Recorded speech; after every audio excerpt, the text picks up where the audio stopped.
Halo, halo, apa kabar? Saya ajak Anda untuk ngobrol lagi bersama dengan Bung Rocky. Tadi kan Bung Rocky tadi siang itu mau menilai bahwa ini kelihatannya peran yang Ibu Megawati yang kita tunggu-tunggu betul. Dan ini kalau menurut Pak Mahfud MD kemarin Bung Rocky bilang ada dua jalur yang akan dilakukan oleh PDIP itu. Satu jalur Mahkamah Konstitusi tetap itu sengaja berarti sengketa kecurangan pemilu dan itu katanya disupervisi oleh Mahfud MD. Nah gitu ya, memang cocok lah dia sebagai mantan ketua komisi Mahkamah Konstitusi. Kemudian untuk jalur politiknya hak angket itu Ganjar Pranowo. Jadi artinya dua jalur yang jalan. Nah, saya ingat kemarin Hasto di UI ketika menyampaikan ceramahnya dia menyebutkan dia secara satir menyebutkan bahwa ini ada sekarang ini nggak berlaku linear bahwa 2+2 itu sama dengan 4 karena kata dia 2+2 itu sama dengan Jokowi.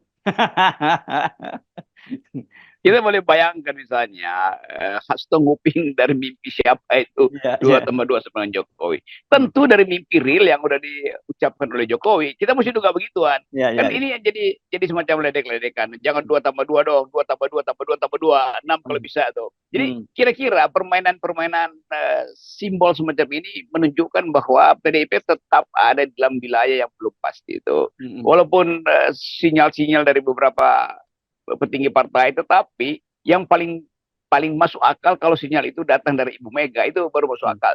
Nah, Hmm. sementara Ibu Mega belum punya sinyal, Jokowi kirim sinyal. Gimana kalau 2+2 sama dengan 6? Nah, kira-kira begitu tuh. 2 tambah 2 sama dengan 6. Gimana ceritanya itu Bung Rocky? Ya ada dua yang masih disembunyiin, tapi nanti akan dikasih lagi. Saya pikir di kabinet karena ini ramai sekali juga muncul bahwa oh ini kemungkinan hak angket ini bisa dibatalkan dengan menyogok para Nah itu, partai-partai oposisi itu tuh dapat jabatan menteri begitu Bung Rocky. Jadi saya pikir tadi dua itu nah itu siapa ya? ya oke. Dua mungkin Nasdem kasih dua, terus PKB dua. Tapi kalau PDI dua terlalu sedikit gitu, mungkin mungkin tiga. Tapi ya untuk sementara kita sebut dua, jadi 2 tambah 2 tambah dengan 6 gitu. Saya pikir tadinya begitu. Ya itu terima kasih Suraya sudah meluruskan matematikanya tuh. Dan Ya, memang ya. begitu. Jadi sekarang sulap-sulapan sebetulnya antara upaya untuk memastikan tadi Mahkamah Konstitusi jalan, ya itu Hmm. dengan sendirinya tuh. Hmm. Karena itu jalur formalnya tuh, yang nggak mungkin ditahan Hmm. melalui segala macam bujukan tuh. Karena dianggap bahwa toh di Mahkamah Konstitusi itu pembuktiannya sudah betul tuh. Hmm. Tetapi kita balik lagi bahwa publik tidak sekedar menginginkan persidangan jumlah suara, tapi persidangan etika Hmm. bernegara itu dasarnya kan. Hmm. Jadi poin-poin yang tidak dibahas di Mahkamah Konstitusi itu semuanya kuantitatif, tetapi impact dari poin-poin itu yang akan mempengaruhi cara kita melihat proses angket di DPR. Nah, nggak ada soal itu, sekali lagi lanjutkan itu, dan masih ada cara lain, yaitu demonstrasi guru besar yang akan terus di jalanan. Jadi akan ada 3 jalur, jalur Hmm. jalanan, jalur Mahkamah Konstitusi, dan jalur parlemen, yaitu Hmm. angket. Jadi biasa aja kita biasakan untuk melihat bahwa demokrasi kita memang dihidupkan justru oleh aktivitas protes. Hmm.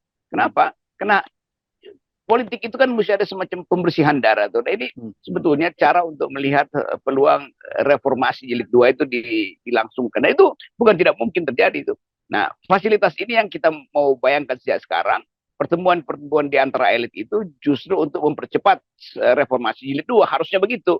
Bukan menunggu pembagian 2+2 tambah 2 sama dengan 6. Iya, iya, iya. Ini memang santer ya isu-isu seperti itu dan saya kira kita bisa sebenarnya tanpa ada isu pun kita sudah bisa menduga karena bagaimanapun juga kan sebenarnya ini kalkulasi politik dan Jokowi sebenarnya sejauh ini dia berhasil membuktikan itu bahwa gampang kok orang-orang ini kita bujuk aja masuk nggak usah 2 menteri 1 menteri pun juga langsung tunduk ini pada kasus Demokrat kan begitu. Tapi pertanyaan saya kalau kan kita selalu bahas bahwa lu kan Pak Jokowi sebenarnya sudah tidak ada yang bisa ditawarkan lagi karena dia akan berakhir pada 20 Oktober nanti gitu loh Bung Rocky. Kalau kemudian ternyata yang ditawarkan kepada partai oposisi itu adalah konsesi untuk kabinetnya Prabowo, loh sebenarnya kabinet ini kabinetnya Prabowo atau kabinetnya Pak Jokowi kan pertanyaannya. Kan Pak Jokowi juga baca psikologi Pak Prabowo yang merasa Hmm. udah, kira-kira Pak Jokowi bilang ya Prabowo kan udah setiap hari mimpi bahwa saya yang akan mengatur kabinet, Hmm. dan kira-kira itu yang terjadi, dan memang tanda-tandanya bahwa Prabowo kesirap oleh Jokowi itu Hmm. nggak bisa dibatalkan lagi itu. Kan harusnya Pak Prabowo di awal sekarang misalnya mengatakan oke, saya bersiap-siap untuk membentuk kabinet, terima kasih pada Pak Jokowi karena udah membantu saya, dan kira-kira komposisinya ABCD itu. Hmm. Mungkin Pak Jokowi masih menghendaki kelanjutan, pasti saya sebagai presiden baru tidak akan menghalangi proyek-proyek lanjutan.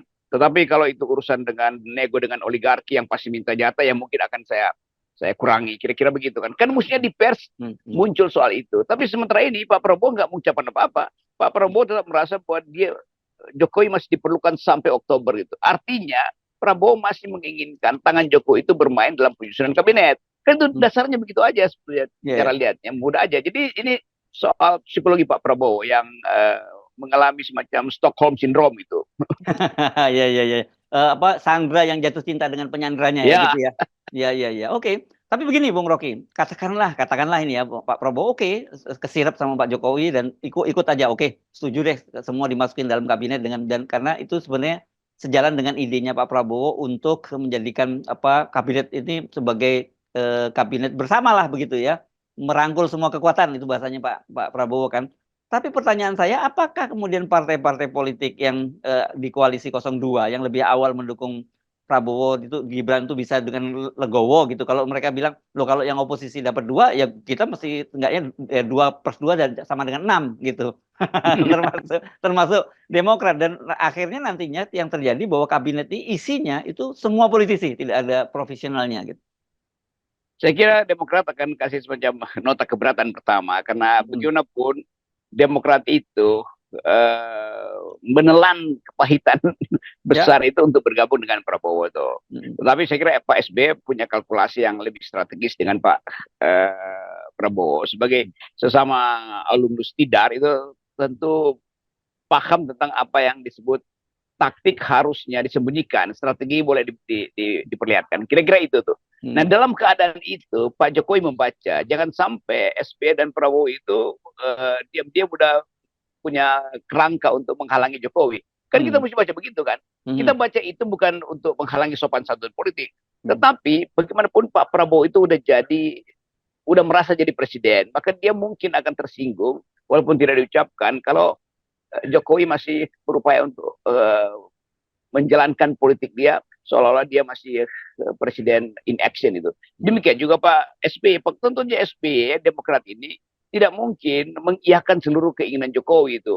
AHY aja udah mulai dikritik bahwa barusan dikasih menteri yang portofolionya sedang-sedang aja udah puji-puji Jokowi. Kan itu suara rakyat itu pasti juga didengar oleh SBY itu. Nah Golkar tentu punya hitungan lain tuh. Bukan Golkar yang sekarang. Golkar yaitu anak-anak muda yang lagi meniti karir di Golkar. Tiba-tiba mereka tahu bahwa ya mereka sebenarnya cuma dipakai oleh Erlangga sebetulnya untuk dijaminkan pada Jokowi. Kan tetap Golkar ini ya partai modern yang tumbuh atas dasar rasionalitas yang berupaya untuk mewujudkan politik yang profesional. Jadi saya kira Golkar juga akan bereaksi. Nah, impact dari reaksi itu bisa membuat Erlangga itu dimunaslupkan oleh kalangannya sendiri bahkan. Ya. Ini yang saya kira pelik sekali ya urusannya itu. Padahal kalau mereka mau sederhana saja, mau berpikirnya ya nggak ribet-ribet bahwa ya kalau sebagai pemenang ya aturannya ya winner take all gitu ya. Bahwa dan kemudian semangat itu juga kan jadi bagus karena ya yang kalah ya tetap jadi oposisi dengan begitu dan pemerintahan itu kan bagus kalau ada yang berkuasa dan ada yang oposisi kan harusnya cara berpikirnya begitu. Tapi di Indonesia saya kira kita setelah era Jokowi dan kemudian akan dilanjutkan oleh Prabowo itu cara berpikirnya seperti itu bahwa kalau bisa semua kekuatan politik itu ditumpuk di pemerintahan. Iya kalau cara berpikirnya akan lurus, kalau cara berpolitiknya juga lurus. Tapi Golkar kan banyak bengkoknya juga tuh. Jadi tetap kita lihat harusnya Golkar katakan bahwa kami yang berperang ya. Maka pampasan perang itu mesti datang pada kami, bukan pada penonton. Kan masalahnya itu. Tetapi kita mau lihat bagaimana Erlangga mampu untuk mengembalikan posisi itu sebagai ketua Golkar yang bahkan udah dilecehkan oleh Jokowi kan. Itu kan sebetulnya diturunkan pangkatnya dari calon presiden jadi sekedar tim koalisi yang mungkin Erlangga merasa bahwa ya gua nggak bisa jadi presiden tapi gue dapat 2 kursi menteri misalnya. Itu bagi anak-anak Golkar yang rasional yang dibawa anak-anak muda itu merasa dia Erlangga ngapain berpikir begitu kan. Kalau saya nguping di kalangan Golkar muda itu ada pikiran semacam itu. Jadi tidak akan sempurna peralatan Erlangga untuk dia serahkan pada Jokowi karena akan ada perlawanan dari dalam. Ya, tetapi kan justru persoalannya saya kira Pak Erlangga sendiri berpikir bagaimana dia tetap bisa bertahan jadi ketua umum karena kan gerilya untuk menjatuhkan dia dengan menempatkan proksinya Jokowi itu kan sekarang lagi gencar-gencarnya. Ya satu-satu cara dia bertahan balik lagi menjadi peralatan Jokowi kan. Tapi Ya, itu akan membuat partai itu makin tenggelam itu. Bayangin misalnya Erlangga itu isu di Munaslup kan, lalu ternyata Erlangga diselamatkan oleh siapa misalnya, oleh tokoh lain yang menggantikan Erlangga yang juga orangnya Jokowi. hmm, Erlangga 2 kali kalah, udah disingkirkan, yang mengganti masih juga orang Jokowi. hmm, Kenapa nggak Erlangga aja yang habis-habisan mengatakan oke, okay, saya lebih dahulu menyatakan diri mendukung Jokowi sampai 2045. Kan lebih masuk akal begitu kan. ya, Walaupun ya, lebih menjijikan sebetulnya kan. Jadi hmm, kita mau lihat sebetulnya soal-soal balik lagi pada public ethics ini diucapkan oleh Erlangga. Anda mau apa Erlangga? Ada isu Anda akan dapat 2 menteri misalnya. Anda mau terima apa enggak tuh? Kan itu dasarnya kan. Ada isu bahwa Anda akan dimaksulkan dan penggantinya si ini. Komentar Anda apa itu? Kan mestinya Erlangga jawab supaya orang lihat bahwa Golkar itu kendati dipreteli peralatan politiknya tetap punya moral di dalam upaya untuk membersihkan politik, termasuk membersihkan dirinya sendiri kan.